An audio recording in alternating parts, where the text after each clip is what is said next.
Hi guys, welcome back to my channel. Today I'm going to be doing a matcha and honey face mask. I don't know about you, but since I hit 25, my skin has just always been reacting to something.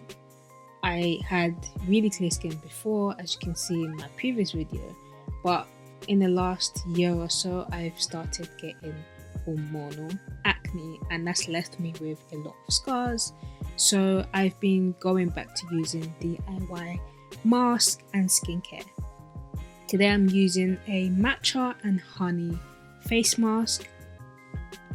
The matcha is great as it is anti-aging, reduces inflammatory, and also helps give me a clearer complexion, protects my skin from sun damage, reduces the hormonal acne that I've been getting, tightens up my skin, reduces the oil, and also detoxifies my skin due to the chlorophyll that is inside the matcha. I love using the honey as it re-adds the hydration, the shine to my skin.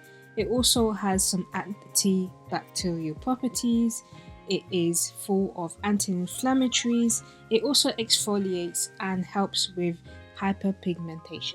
To make this is pretty simple. I only used 1 teaspoon of matcha and 1 tablespoon of honey. If you have Manuka honey, that would be so much better. Left on for 20 minutes, then rinsed off. Thanks for watching. Please make sure you subscribe, like, and comment down below what is your favorite face mask.